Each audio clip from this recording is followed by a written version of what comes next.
Bonjour les amis, aujourd'hui pour cette nouvelle vidéo, je vais vous montrer comment télécharger eFootball 2025 en 2025. Donc la méthode est vraiment très facile à faire. Donc il vous suffit d'aller sur Google Chrome. Donc n'oubliez pas de vous abonner et de liker la vidéo. Il vous suffit d'aller sur Google Chrome. Ok, on attend que ça charge un peu. Maintenant, quand vous êtes sur Google Chrome, vous allez dans la barre de recherche et vous tapez UpToDown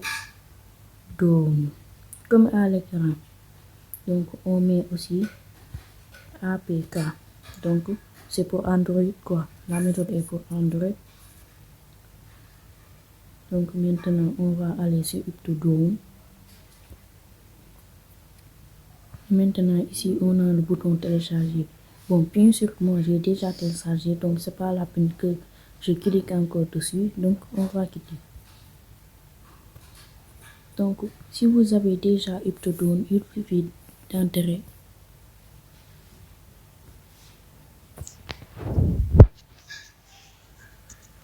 On va attendre que ça charge.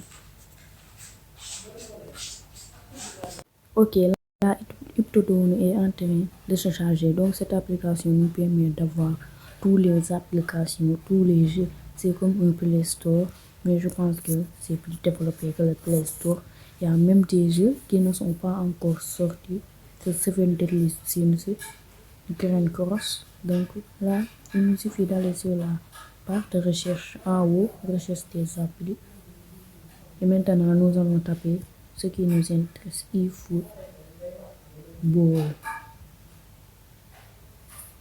Donc, non, en fait, eFootball se situe ici. Vous allez juste monter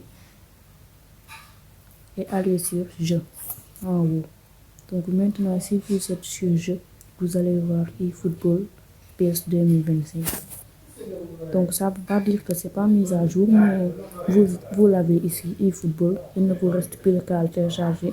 Et si le téléchargement vient, vous n'avez plus qu'à l'installer. Mais le téléchargement n'est pas aussi rapide. Mais si vous avez un bon Wi-Fi, ça peut être rapide. Donc ça prend 1,86 Go. Donc abonnez-vous, likez pour d'autres astuces. Et dites-moi quelle appli vous ne pouvez pas installer.